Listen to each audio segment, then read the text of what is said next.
कुरान आ रहा है हुजूर।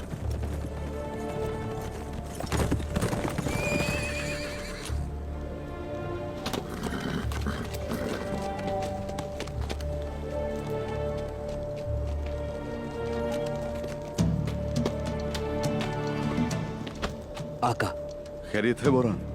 आप बिल्कुल सही थे। सोफिया अलीशार साहब से मिलने उसकी हवेली पर गई थी। कहाँ है इस वक्त? अलीशार साहब कबीले गए हुजूर, जिरगे में जा घुसे।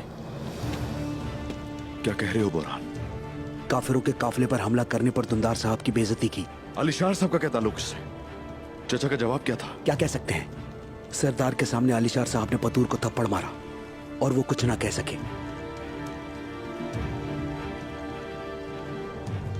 अलीशार साहब, जरूर तैयारी की जा रही है हमले की। अलीशार साहब को हमारे खिलाफ भड़काया जा रहा है। इस मुसीबत में पड़ने वाला बहादुर होगा। बहादुर है कहां? उस वाक़े के बाद वो खेमे से निकल गया। उसके साथ 2 सिपाही थे।